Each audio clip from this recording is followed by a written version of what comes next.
నమస్కారం. నేను మీ స్వరూప్ కిషన్. మిత్రులారా, ఇప్పుడు మనము ద్రోణాచార్యునితో పాటు పంచాల దేశానికి ప్రయాణిద్దాం. ఒక్కసారి ఊహించండి, మన ముందు కనిపిస్తున్నది ఒక సాధారణ రాజ్యం కాదు. ఉత్తర భారతదేశంలోని అత్యంత శక్తివంతమైన రాజ్యాలలో ఒకటి పంచాల రాజ్యం. ఎత్తైన ప్రాకారాలు, బంగారు ద్వారాలు, విశాలమైన రాజమార్గాలు, ఏనుగుల ఘీంకారాలు, అశ్వాల పరుగులు, రాజభటుల కవచాలు. ఇది ఒక మహారాజ్యానికి తగిన వైభవం. కానీ ఈ వైభవాన్ని చూసి ద్రోణాచార్యుని మనసులో అసూయ లేదు, ఆశ మాత్రమే ఉంది.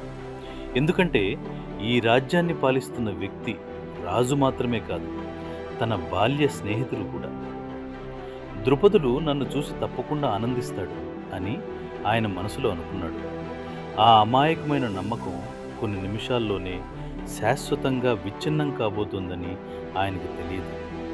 రాజ్యసభలో ఒక్కసారిగా ఒక బ్రాహ్మణుడు ప్రవేశించాడు.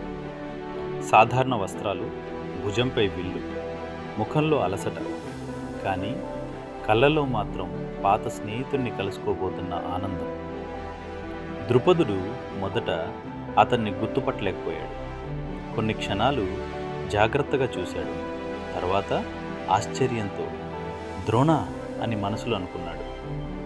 ద్రోణాచార్యుడు చిరునవ్వుతో ముందుకు వచ్చి, మిత్రమా, ఎన్నో సంవత్సరాల తర్వాత నిన్ను చూడటం చాలా ఆనందంగా ఉంది అన్నాడు. ఆ మాటల్లో రాజసభ లేదు, అధికారం లేదు.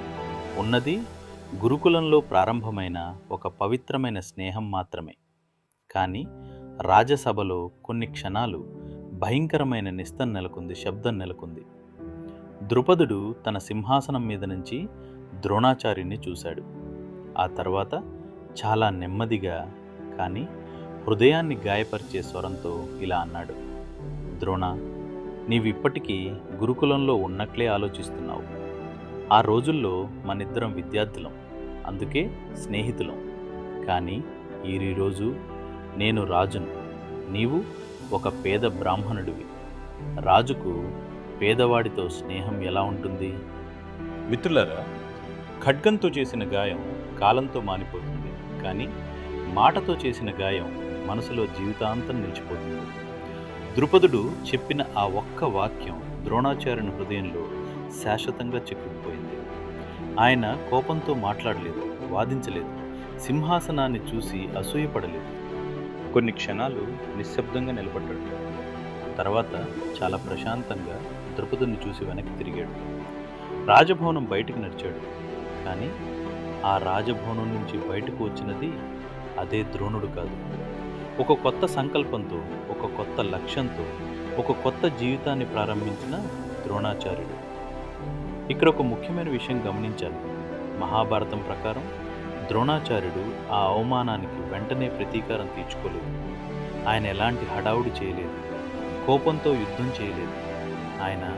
ఆయన సమయం కోసం ఎదురు చూశాడు. ఈ సహనం ఆయన వ్యక్తిత్వంలోని గొప్ప లక్షణాల్లో ఒకటి. ఆ రోజు పంచాల రాజభవనం బయట ద్రోణాచార్యుడు ఒక మౌన ప్రతిజ్ఞ చేశాడు. ఒకరోజు ఈ అవమానానికి సమాధానం తప్పకుండా ఇస్తాను. కానీ ఆ పని ఆయన ఒక్కడితో సాధ్యం కాదు. విధి ఆయనను భారతదేశంలోని అత్యంత శక్తివంతమైన రాజ్యానికి, హస్తినాపురానికి తీసుకెళ్లబోతోంది.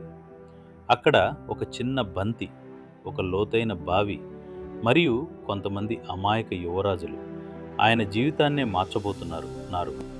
అలాగే మన పురాణాల్లోని ఇంతటి అద్భుతమైన జ్ఞానాన్ని మీ మిత్రులతో, కుటుంబ సభ్యులతో ఖచ్చితంగా షేర్ చేయండి.